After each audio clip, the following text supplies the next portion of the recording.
বাবা, শহরে কত বড় দোকান! এই এক দোকানে সব কিছু পাওয়া যাচ্ছে। কি যেন একটা নাম, ওই কি মলমূত্র, একটা ভালো নামও দিতে পারি না। কি একটা প্যান্ট পরিয়ে পাঠিয়েছে, খালি খুলে খুলে যায়। কত জিনিস! আরে এইগুলো সেই গা ঘষার না? দেখি তো, এত দাম! এর থেকে তো আমাদের ওই গ্রামের ধুন্দুলের খোসাই ভালো, ভালো করে গা ঘষে নেওয়া যায়। এইগুলো কি? ছবি দেখে তো মনে হচ্ছে মুখে মাখে। থাকবে বাবা, আমাদের মুলতানি মাটি অনেক ভালো। এ কি, কত রকমের জুস! একটু খেয়ে দেখি কেমন টেস্ট। কি করছেন? এগুলো বাথরুম হ্যাঁ, ক্লিনার, এগুলো আমি কেউ জানি খায় না। এটা খাওয়ার না, আমি জানি, আমি এমনিই দেখছিলাম। কি ভেবেছো আমাকে? নারকোলও বিক্রি হচ্ছে এই দোকানে?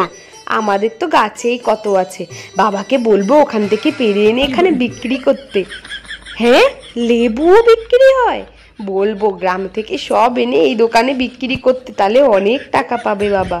এ কি, এখানে এরম পিস পিস করে রুটি বাড়ি থেকে এনে বিক্রি করে? ওই দিদিকে জিজ্ঞেস করি, ও দিদি দিদি, এই যে পিস পিস রুটি, এগুলো কি বাড়ি থেকে এনে বিক্রি করে? কোথা থেকে এসেছো তুমি গাইয়া, কোথাকার! যত সব ঢং!